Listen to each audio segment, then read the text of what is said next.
It is January 9th, 2024, and the Michigan Wolverines are the reigning college football champions for the first time in nearly 30 years. It's kind of nice having not Georgia or Clemson to worry about in that scenario, or even Alabama, I guess. So. Especially Clemson. And Ohio State, honestly, too. I would have hated to see them. Yeah, that's fair. Anyway, the 2023 NFL regular season is now wrapped up. The playoffs are set, and we've got a lot of coaching changes in full swing right now. Coaches getting laid off left and right. But anyway, this is episode 53. We're back with some sports conversations, some good vibes, and as always, unqualified opinions. All right, so let's just hop right into the national championship game. So I love it. Kind of went, Joe kind of called almost the score, pretty close to the Michigan score. I thought the over was going to hit. That was the big problem. And I felt really good in the first quarter. 14 Michigan, 3 Washington. I was like, oh, yeah. It's going to be an 80-point game. It was looking like it was going to be a high-scoring game for sure. Well, it was for Michigan, I guess. But Michigan's defense is really what big time showed up there. Really made Michael Penix look like a normal quarterback. I'm not sure if it was just he had a bad night or if it was really the defense. I think it was probably more Michigan's defense than anything. Even if it was both, Michigan's defense just looked insane. They looked so good. Yeah. And I guess it's fair to say that the defense wins championships, or at least this year, because this felt like an old school ground and pound, just like classic football game from Michigan, and their defense was awesome. I was thinking about my pick of Washington at the beginning of the game. I felt pretty like it was going to be a pretty close game, but with like seeing how well Michigan's defense played, made me think back to like when there's a close game, I feel like you should almost always ride with the team that has a better defense and the better run game, and that's what Michigan had. So, and just more ways to win. Mm-hmm. It would be interesting to see, because Penix didn't look the same as he did against Texas. Now, obviously, you got to factor in pressure, all of these other things that are happening, but he was also just missing other passes, and I don't know if that went into his head quickly or what, because in the Texas game, he could have fit. I mean, it felt like he was throwing everything in a tight window. Right. In this game, he had a few big misses early, especially that 4th and maybe 5 or 6 play that was wide open, right corner, and that might have been a little bit of miscommunication, but along with the other passes he missed, man, I think it probably did end up getting in his head because that was an pretty unpressured play there. Right. Yeah. The run game, like you mentioned, of Michigan was beyond stellar. I saw that. So the stat line, the final stat line was 303 rushing yards by Michigan to 46 by Washington. Jeez, 46. Not great. That just feels like domination right there. University of Michigan, though, had the most rushing yards by a national champion in the title game since 98. So been a minute. Yeah. Since someone's had 300 plus rushing yards. That's the year after they split the championship with Nebraska, right? Nebraska. Yeah, that's a fun little tidbit there. Fun little tidbit. I like that. Because their last solo title was 1948. Oof. And then in 97, they split it. Are we counting the 40s? I don't know. Yeah, they've got 10 titles, but most of them were in the 20s. Right. Yeah. I mean, that's like 100 years ago. So I don't know how we feel. Unreal. About that. Run game and defense was huge back in those days. I guess they're bringing it back. Yeah, bringing it back. More on the run game. Blake Corum and Edwards both had 100-yard games with multiple scores. Impressive. At one point, Edwards had 2 touches, 2 touchdowns, and 80 yards, I think. Yeah, because both of those touchdowns were over 40 yards, which puts him those 2 touchdowns are now the second and third longest touchdown runs in college football playoff championship game history. Next to the King Henry with 50 yards in 2016. Those were dangerously close to that 50-yard mark too. So that's really impressive, actually. I mean, he had a breakout game and looked so good. Yeah. So run game, defense were the standouts. Third party in this win, I think it's cheating. I think cheaters always win. Is the moral of the story here. That might be it. We got or did they either validate the sign stealing as like cheaters always win, or did they, I guess, exonerate themselves by showing they can still do this post Connor Stallions? Yeah, that's a good point. Who's to say that they don't have another Connor Stallions on the staff right now? Just because he's gone doesn't mean the whole operations. He was a double scapegoat. He could have been the fall guy. So I don't know. Cheaters he was a fall guy and a diversion for the real plot. That's impressive. Watch out. I think we're uncovering something really, really devious going on in the University of Michigan. Some protection over here after uncovering that. Yeah. No assassins. Well, other fun things. JJ McCarthy is now 27-1 as a starter. Jeez, his one loss is to TCU. TCU, yeah. Jeez, tough. Man, that really... I wish they would have made it to the championship game last year to play Georgia. Yeah, I know. I kind of wish Georgia was in this year so they could have played Michigan. I stand by that. I would have loved to have seen a Georgia and Michigan because they were clearly the best two teams the last two seasons. I would have loved to the title game been them both times. We'll never know. We'll never know. Sad. That's probably... Yeah, that is a bummer that there wasn't one title game that was Georgia versus Michigan. Yeah, they didn't even play over that span. Yeah. So we'll literally never know. Never know. Well, the other streak, Washington was on a 21-game win streak. And so that was the longest in FBS, or like current streak in FBS, and it's over now. Jeez, that's tough. But I think them making it to the championship this year obviously is going to be huge for them moving forward. They're moving to the Big Ten, and I feel like being in the Pac-12, you're almost written off from the get-go. Like we talked about last week, everybody thinks that you're going to get there, play a good defense, and kind of fold. Now they're moving to the Big Ten. They're going to face good defenses all year long. So I think that's a very good move for them right now. Perfect timing. That is true, except for Southern Cal, because then, regardless of how bad you are, you're always going to get a top 10 spot preseason. Yeah. I saw that them and Utah were two of the fake USC. The two schools that started in, I think, the top 10, maybe top 15, and dropped out, finished unranked. Hate to see it. Sorry, Marshawn Lloyd. Should have stayed at the real USC. Should have. And sorry, Jordan Birch. Should have stayed at South Carolina instead of going to Oregon. Could have missed a bowl game. Could have gotten us to a bowl game. So you know who else could have saved some heartache? Who's that? Jaheim Bell. He thought he was going to get on a championship team, and instead he went to Florida State. Instead, he opted out of the Orange Bowl. Typical. Anything else you were thinking about this game? No, other than it being like a little sloppier, a lot sloppier than I expected. That was kind of disappointing. Thought it was going to be a good game all around, but it definitely was kind of sloppy. It felt like for a while towards the end of the game that there were a lot of drop passes. It felt like watching the Chiefs play. Yeah. But worse. For sure. Something just felt off with Washington at the end of the game. It felt like there were opportunities there. Like early on, Michigan's defense was amazing.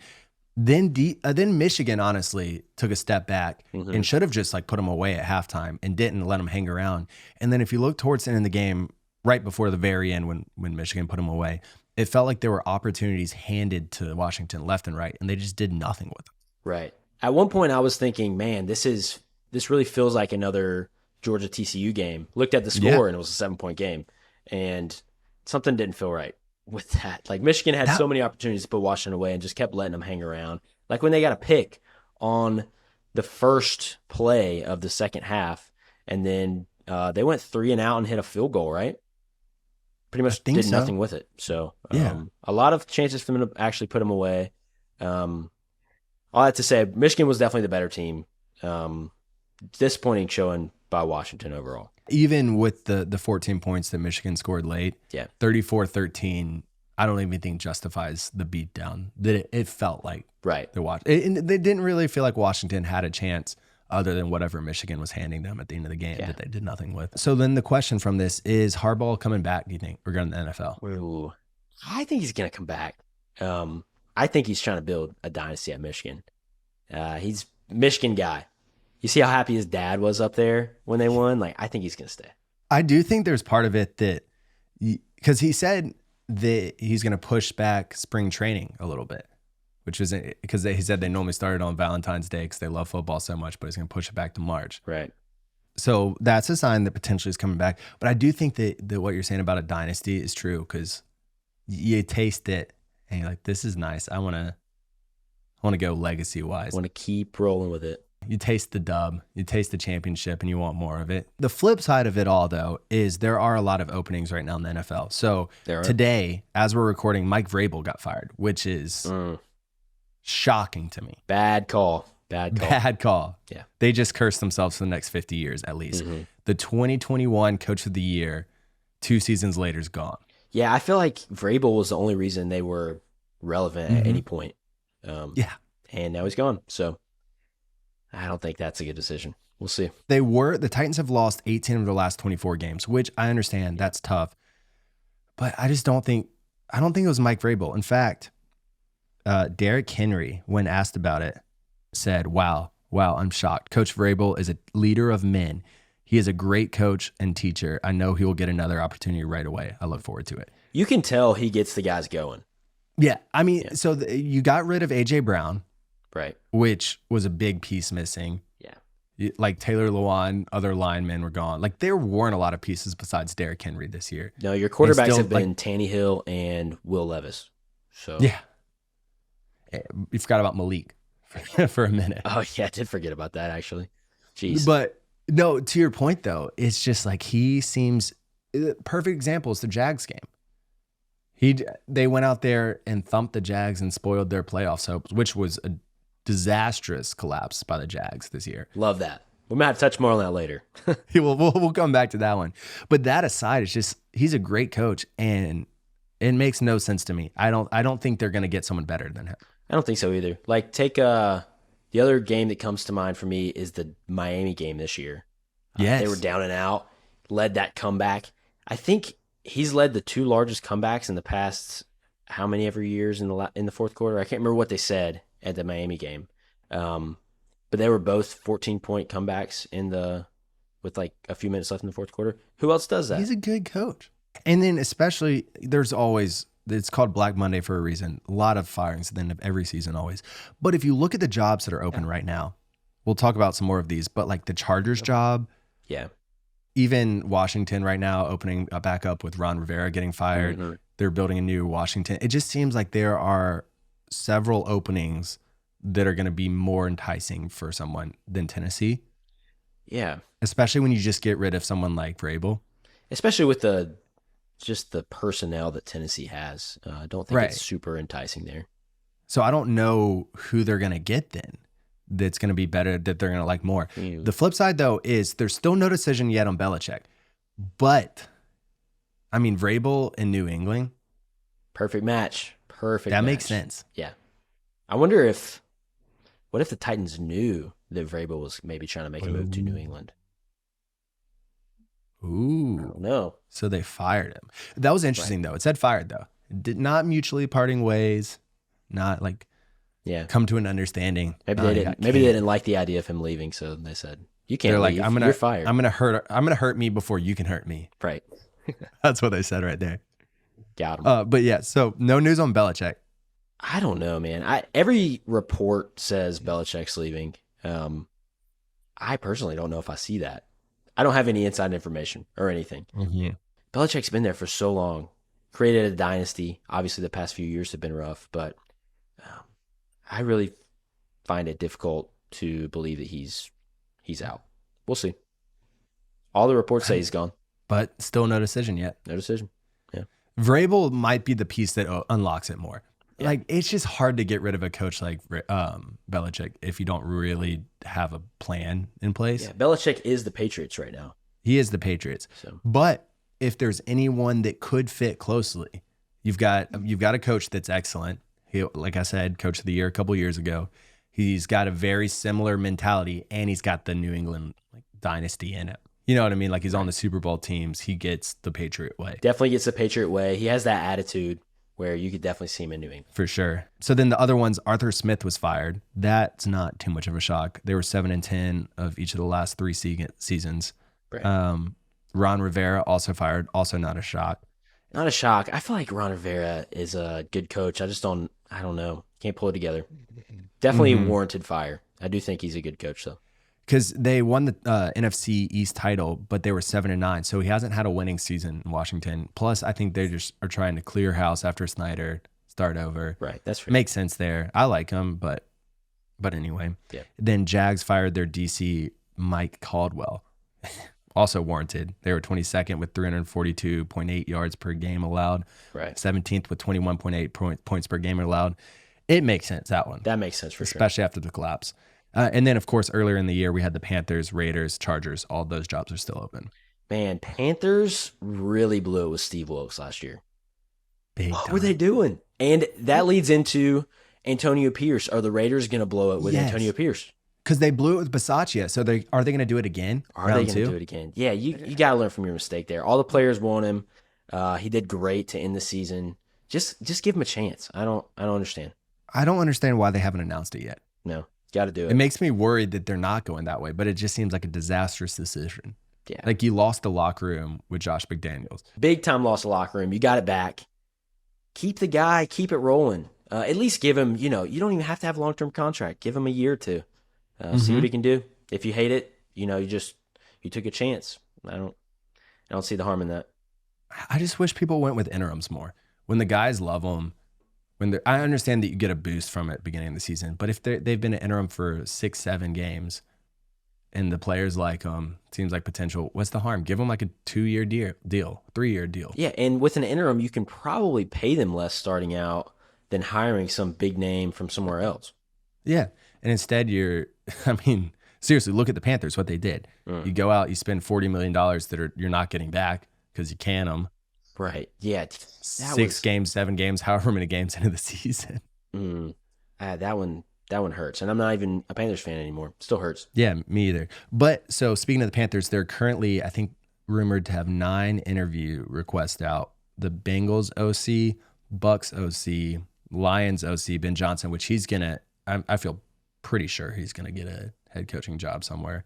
Ravens DC, Ravens OC, Rams DC, Cowboys DC, Texans OC, and Dolphins OC. So just go for it, I guess. Interesting, yeah. But anyway, enough about the coaches. NFL headlines from the week. The most exciting one, even though it happened against the 49ers, was Puka Nacua setting 2 rookie receiving records. So all-time yards in a rookie season at 1,486 and receptions at 105. Yeah, man, what a great rookie season. Really showed out. That video of the Rams staff talking about him on draft day, compiled with all the videos of him playing, it was so spot on. That was awesome. Dude, that is a fun one. The War Room behind the scenes video and then the highlights. Like, dude, it gives me feels. When I was making that video, I was like, I like this. Like, I'm just inspired right now. I gotta love Puka. Yeah, gotta love that. Just hardworking guy. They saw what he could be, gave him a chance, and really panned out. That's awesome. And a reminder to me how good of a coach Sean McVay is. Yeah, dude is a beast. How about the fact that, this is random, Sean McVay beat out Calvin Johnson of all people, Megatron, for Georgia State Player of the Year. That's insane. Minor name there. Yeah, minor name. Dude, he's still the youngest coach. Yeah. Potential to change his year. But with everything too, total stud there. He's got his team back in the playoffs, playing well. Yeah, and what was supposed to be a rebuilding year. Yeah. That's not even fair. Nope. But good I guess it's the way it is. Speaking of also not fair, though, the AFC North all finished above 500. So it's the first time that a division has, post-NFL merger, to have all 4 teams finish with a winning record. That's crazy because 3 of those teams' starting quarterbacks got hurt. Yeah, they've gone through multiple. Yeah, that's absolutely Steelers insane. are on 3, and Lamar was the one that... Yeah, everybody talks about Lamar. They're like, no, we can't give him this contract because he's going to get injured or something stupid like that. And then boom, look at this. Look what happens. Give him his money. Look what happened. But the last division to do this was the NFL West in 1935. What teams were in that? The teams were the Detroit Lions, Chicago Bears, Green Bay Packers, and the Chicago Cardinals. Ooh, what happened to the Chicago Cardinals? We need them back. They gone. And then there's this thing called like the NFL merger where the AFC and the NFC started happening. But that was a crazy fact. Yeah. All above 500. 3 playoff teams. Nuts. Impressive. Mentioned it earlier though, but the Jacksonville Jaguars finished the season 9-8 after an epic collapse, losing 5 out of the last 6 games. Just needed 1 to go to the playoffs. Epic collapse. All you got to do is beat the Titans, who have nothing to play for, and then you come in and just you aren't in control of the game at all. Not even a little bit. Over none of the game were you in control. No, because the other headline right after this was Derrick Henry, because he said goodbye to Tennessee after what could be his last game as a Titan.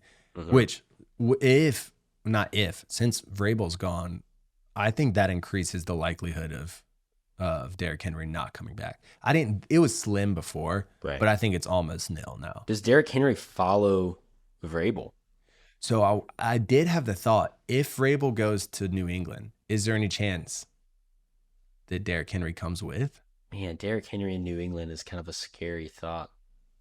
Some other scary thoughts. What if he ended up with the Bills?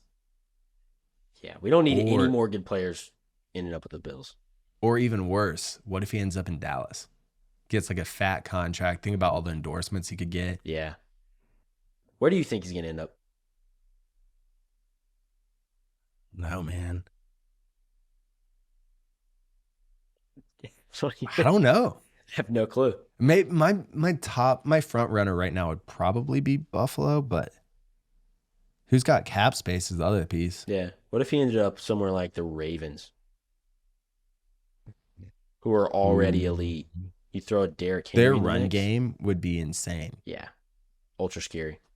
Yeah, I'd be curious to see what's going to be the most important, because obviously he's going to want to win a championship and want some dollars. I feel like those are the two things that someone at his point in his career want. Yeah. But how much does role play a part? You know what I mean? Like, is he willing to be, cut half of his action down? Got to be a contender with cap space, I would say. I think so. We'll see. But to this game with Jacksonville, he had 153 yards and a touchdown. I mean, great way to go if that's his last game in Tennessee. Oh, yeah. He was running with a purpose. He wanted to go out on a high note for sure. Glad he did. That was awesome. Other awesome thing, we talk about the Patriots a lot, but the Jets snapped the 15-game losing streak against Patriots to possibly end Belichick era in New England. That's tough. So the Patriots didn't have a winning record against any of their division teams this year. They lost to the Dolphins twice, the Bills once, and the Jets once. So tough. Yeah, they really, man, their downfall. They're there. And then the last one, I don't know if you saw this, but in the Saints-Falcons game, Arthur Smith was a rate at Dennis Allen. Did you see about it? So I saw this one. I think this one was fun. I love Jameis Winston. He's hilarious. Well, they were going to kneel it down, get in the huddle. They decide as a team, according to Jameis, they want to get Jamal Williams a touchdown, his first touchdown of the season, because he'd been moved around. Big team player, Jameis Winston. Yeah. Optimistic. So out of the victory formation, get him the ball. The worst part was that it was out of victory formation. If you just line it up and run it, it's fine. It's fine. Out of victory formation is a little rough. You can't be that mad about it, I don't think. He was livid, though. He was so mad. And afterwards, Jameis said, I don't know why he was mad. It couldn't get that much worse. It was already 41-17. Hey, I'm with you. Everything that Jameis says is funny. Great guy. Like, that would be a good guy to have on your team. Well, I just think we were prepared. One thing my trainer, he told me, he said, what did he say? He just told us to be prepared. He just told us to be prepared. It's prepared. This guy's a walking soundboard. And when he's talking about his body symmetry, everything's just so fluid with him, and he's with it. Dude, I love it. And then the videos of Derek Carr on the bench after he throws his 15th, 17th, whatever interception. And Jameis is just dancing him up. Yeah. And he's just like, what are you doing, my guy? I love Jameis Winston. Shannon Sharp was mad about this. He's like, you got to cut Jameis Winston right now. I'm like, nah. I don't know, man. Get Jamal Williams his touchdown. I think that also, the whole Jamal Williams not having a touchdown up until this point probably shows something about the Saints coaching staff, because that's insane. Because he had 15 maybe last year. Right. Yeah. And then the flip side of it too is clearly it shows that Dennis Allen lost a little bit of his team. If they're in the huddle and they're like, nah, we're going to do this other thing. Yeah, I think so too. And then Arthur Smith was probably hot too, because he obviously was on the hot seat. He just got canned afterwards.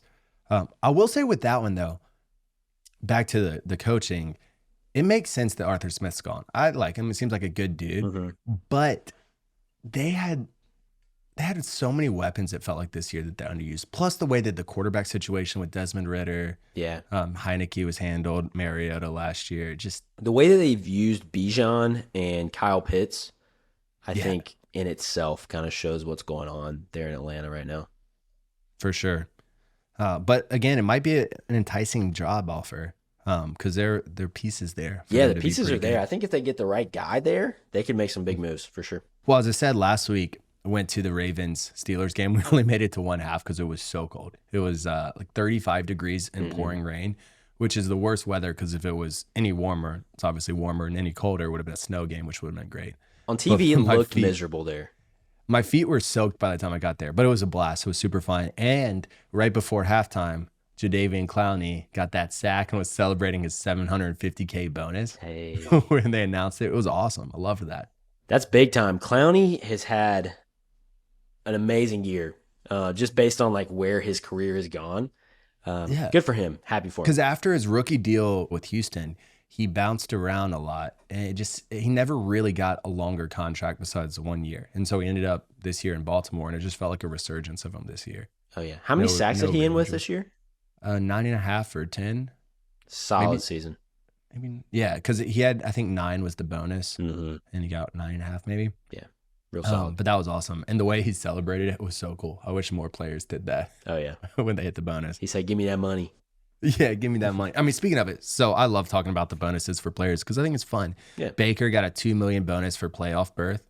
That was nice with their win, which almost shouldn't have been a win. 9-0 against the Panthers. And in perfect Panthers fashion, they fumble a ball that could have been a touchdown for them, then had another touchdown that got called back. In a year that's just scoring has been impossible for them. Right. It's so fitting. It's because of Tepper, and he cursed the Panthers, but who wants to talk about that? A theme that will continue on this pod. Sell the team, David Tepper. Please. Sell him, brother. Sell the team. On the flip side of that game, Baker Mayfield, real happy for Baker. I feel like he was definitely counted down and out, even by the Panthers. Yeah. And he takes the Bucs to the playoffs, so good for him. Going to the Rams, to Sean McVay, great coach, and having that like little bump at the end of the last year, I think was great. Back or coming to Tampa Bay, it seems like this could be a good fit for him. Yeah, I think so. I like him. I feel like he's worked hard, kept his head down, hasn't like talked smack at any stop. I like that. Right. $2 million is kind of nice too. That's kind of nice. Our praise is pretty nice, but $2 million might be a little bit nicer for Baker. I don't know why, but I think it might be. Maybe. Another $2 million bonus. Gardner Minshew got $2 million for starting 65 or playing 65% of the offensive snaps in 2023 for the Colts. Wow. He better thank Anthony Richardson for that one. Yeah, that was an unexpected one, I would assume. Yeah. Then Joe Mixon got $100K for getting 2 more touchdowns. He had a great game. Yeah. And then Josh Reynolds got $250K for 36 more receiving yards. So shout out. Fun bonuses. Making the bag. Let's go. All right, so 2 games we should talk about, and then we'll jump into the playoff picture, though. Pretty much was a playoff game. Texans-Colts. It was a win-and-get-in game. First off, I just want to say, well done by both of these teams and coaches. Yeah. They were probably the worst 2 teams in the NFL last year. And then they're in the playoffs. Texans end up winning the division. Big impressive. Texans coming in with some heat too. They've been playing pretty well. Dude, they've been playing well. CJ Stroud looks really good. Yeah. Not only has he put up or been productive, put up good numbers, but just the confidence he throws with his decisions for the most part, accuracy, arm strength, like just looked good. Seems like a very grounded rookie. Yeah, I am shocked. I think, honestly, just because of bias against Ohio State, assumed that he wasn't going to be that good. But I love Demeco Ryans, and I think that he obviously plays a big factor in all of this too. Yeah, for sure. It's a great fit. But anyway, first-year head coach and a rookie quarterback turned the Texans around from one of the worst teams in the league to division winners. Super impressive because last year the Texans were a joke. They really were. And the Colts too. Yeah. And Shane Steichen's done an amazing job as well. And the Colts are doing it with their backup quarterback, which is also impressive. I mean, I think Shane Steichen's got to be coach of the year. I could just because of weapons. Yeah. I could see what he's done with them. Jonathan Taylor, though, he was a weapon in this game. 188 yards, 1 touchdown. Kind of nice to see him bounce back after the whole contract situation at the beginning of the year. So glad he's back playing well. And the Colts are probably pretty glad that he's back. I mean, with a game like this, looking pretty good. Probably happy they kept him around. Yeah, for sure. The 4th down drop, though, that's the one play we got to talk about. Yeah. End of the game, Colts are driving down 4th. Well, 2 things in this play. Going into 4th down, they decide to call a timeout, get the right play. They get a great play, and then Tyler Goodson drops it, which was tough. I think you also got to bring up the fact that Gardner Minshew did not have the best throw on that play. Kind of was behind him, had to turn his body awkwardly. Definitely should have caught it, no doubt. You would have caught it. Probably both of us would have caught it. But we aren't there. Unfortunately, you can sign us still. Do what? Any team can sign us. Because we're undrafted. And amateurs. We might have to dump that into every episode at some point, like a little bit, Dude, at least get invited to a tryout. That's the goal. That's the goal. I'm not going to make that happen. But anyway, it wasn't the best pass. Right. But you still have to absolutely catch that pass. For sure. And then, obviously, because you burn a timeout before that play, they only have 2 timeouts. Texans essentially run the clock out. Yeah. What do you think about the call of calling a timeout there versus saving all 3? I think you call the timeout there knowing that if you don't get it, the game's over. Basically. And you're calling the timeout to make sure you have the best play possible to put you in that situation. So I don't necessarily hate it because they got the play they wanted. Just didn't pan out like they wanted, obviously. I think I'm with you. I've honestly wavered back and forth on this. Yeah. Almost every single time I think about it. Because obviously what we see most of the time is people saving all 3 timeouts and your defense keeps them from getting a first down. You get the ball again. Right. And then, well, especially people are playing like this prevent defense. They just give up yards and yards. You go down, you score. Yeah. But I do think that if you look at the probability of getting that 4th down and then going down and score versus turning the ball over, stopping them, getting the ball back, going down and scoring, I think that you probably are better off burning the timeout and putting all your eggs on that basket of getting that first down. Yeah, I'm a big fan of when a coach decides this is what we're going to do and we're taking this route no matter what, Yeah. Like going for 2 in overtime to win the game, right? Mm-hmm. Never hate that. You just say it's going to happen here or it's not going to happen. And I feel like that's what that timeout does. You say, hey, we got to get our best play, put it out there, and you roll with whatever happens. It's what Dan Campbell did against the Cowboys, where he said, offense, drive down, score, and go for 2. I love that so much more than when teams play to not lose. 100%. Next game, though, sorry to talk about it, Bills, Dolphins. Had a bad feeling about this one from the start. I think I led with my heart on my pick with the Dolphins rather than what's obvious. Dolphins they're just riddled with injuries, so that definitely hurts. And the Dolphins in close games, man, I don't know. It seems like every time they get in crunch time, there's a fumble, there's a pick, there's a sack. I really want to see them pull it together with a close game. I'm with you. We'll see. The injuries terrify me, though. Injuries are super scary. Yeah, I saw they picked up 3 edges, Justin Houston, Bruce Irvin, and Malik Reed, which is nice. But Melvin Ingram was covering people like 20 yards downfield, which, I mean, he's a beast. Yeah, and he's in his mid-30s, and probably the announcer was like, he's probably never done this in his career. And he's fresh off of the waiver wire, essentially. So, yeah, because he was a midseason pickup, right? Yeah, he was a free agent. Which is a great one. Good job by the Dolphins. They're clearly still trying to find some pieces.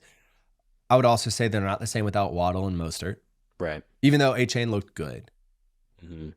Fast, speed. But I think, that takes away another dimension. A-Chain does have a little bit of pop to him, but not the same that Mostert does. So I think that's a good 1-2 punch, and when you take one of them away, that hurts a lot. I will say, with all of this game, I think the outcome of the Bills winning was better for both of the teams. I kind of agree with you, too, because if the Dolphins won, they would have just had to play the Bills at home or in Miami again the following week. And it's your 3rd time playing the Bills in back-to-back weeks. You don't love that. No, not at all. And then, obviously, it's a little bit tougher going to Arrowhead and playing the Chiefs, but the Chiefs haven't been amazing. I would rather play the Chiefs than the Bills. And then... Yeah, I think I would, too. The only difference is a home game versus an away game, but Dolphins aren't made for the cold, I don't think. No. So the teams that are made for the cold, though, are the Steelers and Bills, and so that game will be interesting. But I would rather play the Steelers than the Dolphins if I were the Bills. Yeah, I agree, too. So, I mean, it makes sense they want to win. Yeah. Josh Allen did what Josh Allen does, though. He had good production, turnovers, heart, all the things. 357 passing yards, 2 touchdowns, 2 interceptions, 67 rushing yards. Great throws, bad decisions, everything. I mean, classic Josh Allen game. Absolutely. He just seems to be better with chaos. It's crazy. I love it though. Yeah. It's fun to watch. That's a gunslinger. Then when you think of a gunslinger, you should think of Josh Allen. And it felt like earlier in the year they'd kind of like castrated him, and now it's, Yeah, their turnaround this year has throttle. been absolutely crazy. Crazy. I mean, talk about the Jags missing the playoffs. Bills stumble into the number 2 seed. Mm-hmm. When you think they're about to miss the playoffs, it's insane. And they're coming in with a lot of momentum too. Even though the last few games, they have momentum, but they've had sloppy games too. Like the Chargers game didn't look great. Right. But I'm excited they're in the playoffs. I'm excited both of these teams are. The punt return was a huge momentum swing. Huge, because Miami was up at that point, 14-7. Mm-hmm. Bomb a punt. And then the coverage. Well, we had that injury, middle of the field, which definitely hurt a ton. And then he just takes it to the house. Great return, big dagger. And after that, Miami really didn't do anything. No, because even before, it felt like the Bills were playing better than the Dolphins. They were moving the field more. You had the Josh Allen turnovers, but you still had a 7-point lead, which was nice. And then at that point, tie it up. Dolphins had more chances too. Felt like afterwards, but yeah, they did. And let's go ahead and hop into the last drive there with the interception. I love the play call. Actually, watching the game, that's the play I wanted. I was like, please do a little out route to Claypool. It just looked like what was there. I don't know if Claypool ran that route slow. He's not Tyreek Hill for sure. I don't know if Tua just put more on it because he was expecting a little more speed to the outside or what happened there. But overall, great catch by Rapp. That was an insane catch. Mm-hmm. Tough. Again, Dolphins in close games just can't close. Makes me nervous going to the playoffs. Should nervous. make you nervous. I don't know why I'm nervous. I don't really care. Yeah, I have been dreading this all year because essentially the same thing happened last year. And this time, well, last year Tua got hurt. This year he's still there, but same story so far. Well, should we just go ahead and jump into the playoffs then? Yeah, let's do it. So first up, we've got the Cleveland Browns going to Houston to play the Texans. I mean, who would have thought about this game? You've got a rookie quarterback, kind of first-year head coach, going against Joe Flacco, comeback player of the year potentially. Who even knew Joe Flacco was going to be playing this year? Who knew he was playing this year? Would not have picked this preseason. Nope. But I'm going to go with the Browns in this game. That's my pick here. I've heard people say a rookie quarterback's not going to do it, and they're talking against the Texans. I think the Texans are good. I think it's going to be a good game. I just love the Browns and their grit. I like him with Joe Flacco. Obviously, he's got a lot of experience in the playoffs. So that's my pick in this game. Yeah. I'm actually going to pick the Browns as well. Joe Flacco with his playoff experience, he's played really well coming into the season. I do think, though, like you, I think Houston is a really good team, especially C.J. Stroud. So C.J. Stroud was on, I think, the Pat McAfee show the other day, and they were like, they told him, hey, Stephen A. Smith said, you basically have no chance to win this game. Yeah. And he was basically like, all right, Okay. bet. So Yeah. I don't know. I think he's going to come in with a lot of fire, but I think the Browns defense is So good. is really good. So I think Houston's going to have trouble with that. And then I think Joe Flacco's playoff experience is going to pull him through. It's going to be a good game. Good defenses, good ball. Yeah. And it's at Houston, so you don't know. Anything could happen. I just love the Browns' grit this year. They just feels like they keep overcoming stuff. And so I don't know if – plus they're rested. That's like the other piece too. Absolutely. Yeah, we'll have the same pick on that one. So game number 2, somehow I got stuck with the Miami Dolphins versus Kansas City Chiefs, which I almost want to emotionally hedge this game. But with the way the Kansas City Chiefs have been playing as of late, dropping passes, pretty much all they have is Patrick Mahomes and Travis Kelce. I think if the Dolphins can find a way to just neutralize that, they're going to win this game. Tyreek Hill, first time back in Arrowhead. They played the Chiefs earlier this year, but it was in Germany. I think Tyreek Hill is going to be energized coming back into Arrowhead. So I got to ride with the Dolphins on this one. Might be a little bit of an emotional pick, but I'm riding with them. I like that. I would love to ride with Tyreek Hill back in Arrowhead, Yeah. but I'm not. I just think even as bad as the Chiefs have looked, there's always the piece of still Andy Reid, Patrick Mahomes. But more than that, what it is for me in this game is the Chiefs are rested. They hopefully have had some time to fix some of the mistakes. And the Dolphins feel like they're limping in. They're so injured in this game. They, even with some of the pickup, who knows if Waddle's going to be playing, and if so, what percent is he going to be at? Same with Mostert. And the Dolphins aren't good on the road or in close games. For that reason, even though I would love to see the Dolphins win, I think I'm going to route with the Chiefs. Yeah, I think with all the injuries that the Dolphins have, it's scary. Dolphins aren't made to play in the cold. There's a lot of factors that are saying reasons they shouldn't win. But heart, man. Tua is going to have a game at some point like he did in the national championship game in college. He's still that guy. He just got to bring it out. He's still that guy. Still that guy. You know what? I would love to be wrong. I would love to be wrong on this one. I would love for you to be wrong too. We'll see. Well, last AFC game, we got a snow game potentially. The Steelers are going to Buffalo. And if it is a snow game, it is perfect for these two teams because they are built for the snow. But it's going to be the Bills. The Steelers, it's nice that they had a winning season and nice in the playoffs. I don't see them winning it all, though. Right. Going Bills here. It's Mason Rudolph is going to start, correct? That is true. Yeah. I mean, who knows? No. Hi. Who knows? We knows. Yeah, I think Buffalo just has too much momentum right now. You're going to Buffalo, which is a really tough environment. Yeah, got to go the Bills on this one. But, again, Buffalo is one of those teams that if they come out playing slow, you never know. They're pretty up and down. So, yeah, call me back after the first drive. Yeah, we'll make the picks after the first drive. But for now, we're going Bills. I do hope it's a snow game, though. That would be awesome. That'd be special for those two teams. I think it'll be perfect. So game number 4, which is not going to be a snow game because it is in Jerry's world, Packers versus the Cowboys. Kind of similarly, I think the Packers have some grit. They fought to get in the playoffs, but the Cowboys, I think they're just taking this one. I don't think it's up for too much debate there. I think the Cowboys are the better team overall. They've been playing pretty well, and I think they walk away with this one. This is one I would love to be wrong on. I would love to say the Packers are going to come into Dallas. LaFleur is going to dominate McCarthy as he's playing his old team again. I just don't see it happening, though. It just feels like everything's lining up for the Packers to lose. Or sorry, I think everything's lining up for the boys, the Cowboys, to win. Mm-hmm. I do think it might be a closer game, though, than people think. Okay. I could see that. Again, it could just be wishful thinking. But Jordan Love's had a great season. Yeah. They have a lot of young talent, a lot of different receivers stepping up. The Cowboys just seem to me like kind of like the Dolphins, a team that takes it to inferior teams and just really kind of hits them in the mouth.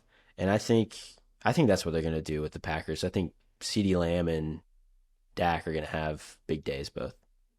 Yeah. I mean, Dak's still having like a big day. Cost me the fantasy league. Because Dak's still in like the fourth quarter with 5 minutes left, throwing touchdowns to Brandon Cooks, both of which I'm playing. It's ridiculous. Oof, that is tough. But then that could be a curse that gets them to lose here. Who knows? I don't see it. I think we knows. Yeah, we knows. We knows. Next game, we've got the Rams going to Detroit. This is an exciting one. We have Ford Field hosting its first ever playoff game and Matthew Stafford coming back. Okay. And unfortunately, I'm sorry, Detroit, I think Matthew Stafford and the Rams are going to win. I hate to say it. I think so. Yeah. They look good right now. This is super intriguing because it's just quarterbacks switched on the Lions and the Rams. So definitely intriguing. I think Ford Field is going to be electric with the first playoff game ever. The Lions are coming in. Actually, both teams are coming in with a lot of momentum. The Rams have been playing really well into the season. Lions, same deal, really. I think I'm taking the Lions at home. I think their offense has just looked so good as of late. I think it's going to be a shootout, but I think the home field advantage for the Lions, first time being in the playoffs and who knows when, I think they're taking it. Yeah. No, I do think it's going to be an electric environment, but Laporta's out. So that like cancels out home field to me, I think, which is crazy that he got hurt. I mean, they could have potentially moved up to the number 2 seed, but crazy he got hurt in week 18 when everyone else is sitting. Yeah, I think they got a pretty tough draw on the Detroit or the Lions having to play the Rams. That's a really, really tough draw. The Rams are a hot 6 seed. Rams are a hot 6 seed. That's tough for the Lions. But who didn't get a tough draw is the Eagles. Failing upwards. They got to play the Bucs, who beat the Carolina Panthers 9-0 last week. It is in Tampa, so probably not going to be a snow game. It is big that it's not in Philadelphia because I feel like that would be a big advantage. But for sure, Philly going to Tampa. Philly has been, as we have talked about before, kind of on a downslope, but I think they're still very much the more talented team. I think Philly's going to squeak by on this one. Yeah, I agree. I think I'm honestly, of all 6 games in it's super wild card weekend, I am not excited to watch this one. No. I think it could just be an ugly game. Mm-hmm. However, I don't see the Bucs really winning because both teams are not playing amazing right now. Baker's still banged up, but the Eagles still have way more pieces. But you never know. I would love to see Baker slice and dice the Eagles defense. It could happen. I just don't think it will. Right. I'm with you on that one. Could happen. Unlikely. Could happen. Unlikely. Well, that was this weekend's games, but instead of power rankings, let's do our top 5 favorite Super Bowl contenders. So number 1, I have the Baltimore Ravens. They've just had so much momentum coming in, been playing super well, just a really well-rounded team. Lamar Jackson's playing awesome. They have all the pieces there. Home field advantage throughout the playoffs until the Super Bowl, obviously. I'm going Ravens, number 1. Number 2, 49ers. Again, 49ers and Ravens, probably the 2 most well-constructed teams in the NFL right now. Both are coming in pretty hot. Number 3, I actually have the Bills. So the Bills getting that home field, number 2 seed, home field for the first round. I think that's huge. I think they may have one of the easier paths to make it, to the AFC Championship game. They'll probably have to play the Ravens if they make it there. But I think the Bills, number 3. Number 4, I have the Dallas Cowboys. I think they're pretty well constructed too. Dak has been playing really well. CeeDee Lamb. I feel pretty good about the Cowboys. I think they're the second best team in the NFC, and I could see them making a run. Number 5, we've talked earlier about the Cleveland Browns being super gritty, having Joe Flacco as their quarterback with a lot of playoff experience. I'm rolling with the Browns. They have the defense to do it. They have the experience at quarterback, so I think they could make a good run. Getting through the Ravens is going to be tough, but I think they may have the best chance in the AFC to beat the Ravens. Dude, that's a good point. Little division rival, because I'll say in a minute, but they're the one team that has already beaten the Ravens also. Right. All right, so from my list, number 1, I've got the San Francisco 49ers. I want them to win the Super Bowl, and so I'm putting them as my favorite to win the Super Bowl. It's not too much deeper than that. But I think that they're a great team. I think that the Ravens are obviously a great team and beat them. But I'm going to put the Ravens right behind them. I think that will be the Super Bowl. But if not, number 3 for my favorite on the list, I've got the Bills coming in here. And then the Browns right behind them. I think they're gritty. I think they have an amazing defense. And I think Joe Flacco has a lot of experience in the postseason, as we know, has won a Super Bowl before. And then 5, I've got the Cowboys. I struggled a little bit with pick 5 because it's like, do you do the Chiefs with Patrick Mahomes still there? Do you do the Eagles? They were in the Super Bowl last year. Ultimately, I think it's still the Cowboys. However, I don't see them going on the road in Santa Clara. So maybe if the Rams beat the 49ers, they'll have a path there. I agree. I think I think the Cowboys are going to need help from somebody else to beat the 49ers. I don't see that happening. And now that I think about it, I don't really see that much of a path for the Cowboys to make it. I think it could happen. I think they may have a good shot if somebody can take out the 49ers. But, that's going to be a tough matchup if they do have to play them. We will see. I'm excited for postseason football to be here. Yes, sir. We're here. Well, time for the vibes. We have our vibes correspondent, Mr. Iceman, warming our hearts up. Bring him on. And so without further ado, here he is. What's up, everybody? This week's Unsung Hero goes out to Glenn Edwards, a crane operator in Reading, England, who was able to save a man's life when a 750 million pound project went ablaze. This skyscraper gets caught on fire, and all of a sudden, most people have made it out except for one guy trapped on the balcony. Glenn jumps into action using his crane skills to grab a lift and then hang it over the balcony where this man is able to escape to as the flames are closing in, and puts the lift between the flames and the man in order for the man to hop on, and then he pulls him off to safety, ultimately saving this guy's life. But there's actually a second unsung hero this week. In the world of e-gaming, another person found themselves doing a little less life-saving Tetris. Yeah, Willis Gibson's a 13-year-old out of Stillwater, Oklahoma, and he is credited as the first human, non-AI individual to beat Tetris. That's right, a 13-year-old kid found a way to get to what's called the kill screen, where a game of that age inevitably crashes once you get to a high enough score. Willis was ranked number 3 in the world at the World Championships earlier this year in Portland, Oregon. He's won about $3,000 over his short gaming career thus far. But where I'll get you in the feels is that the fact that Willis's dad passed away just before Christmas this past year. And so for the guy that introduced him to video games to not be there for his ultimate feat was kind of heartbreaking. But nonetheless, Willis, who goes by Blue Scooty on Twitch, dedicated this accomplishment to his dad, who was the guy that's kind of responsible for getting him to where he is with these games. So here's to you, Glenn, and here's to you, Willis. You're this week's Unsung Heroes. Is that the first two-time Unsung Hero of the pod? I think it is the first double hero. Yeah, I mean, both are very deserving. Also, what an emotional journey. You just brought us on, Trey. It's like where the story of, I mean, that was crazy to bring the crane over, teleport out this guy from the fire. That's exciting. Then it has us laughing about Tetris. Then in our feels about this guy's dad.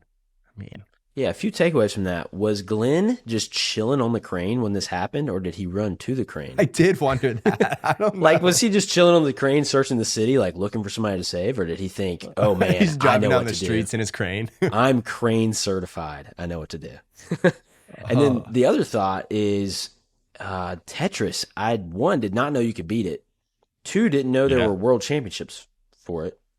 Both of those were new to me as well. And 3, that's an awesome story. Super happy for that kid. That's great. Super happy. So well done. Thank you, Trey, for the vibes, as always. Well, we'll wrap up the episode with a draft. Let's draft. So for this one, we are doing the best NFL playoff performances from the last 15 years. And thankfully, I have the first pick. Pick number 1 for me. Almost didn't do this because it didn't end up in a Super Bowl, but Patrick Mahomes' 2021 season.